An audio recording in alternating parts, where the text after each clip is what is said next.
A sense of joy is a casualty of trauma.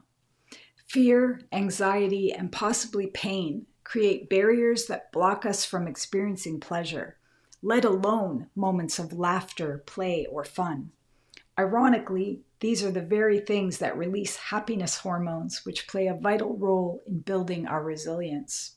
As a survivor of a violent attack that left me with traumatic brain injury, a reconstructed jaw, and an unwanted role of victim in the criminal justice system, I've had to find creative ways to bring joy back into my life. One way I've done this is through bibliotherapy.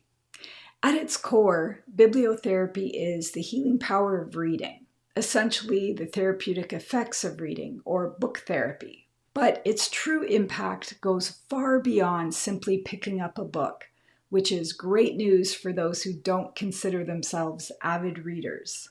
In non-clinical group bibliotherapy sessions, participants can enjoy a healthy distraction for an hour or two, allowing themselves to learn, laugh, and connect with others.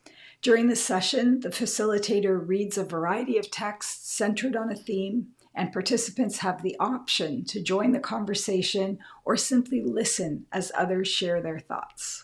The positive atmosphere, coupled with the opportunity to focus on engaging readings and discussions, fosters a sense of well-being. These moments of joy, however small, can help strengthen participants' resilience and hopefulness even in challenging times. In my role as the Director of Bibliotherapy for the Literacy Network of Durham Region, I've had the privilege of designing and facilitating numerous community-based bibliotherapy sessions, particularly for women's groups.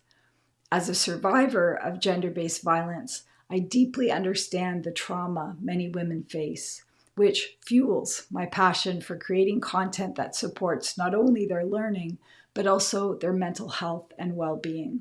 In addition to my bibliotherapy work, I'm a college educator and public speaker, specializing in topics like positivity and resilience. Over the years, I've honed my content creation and presentation skills, drawing from my graduate degree in education and my undergraduate degree in psychology. I invite you to connect with me to explore how we can bring joy back into the lives of women through the power of bibliotherapy.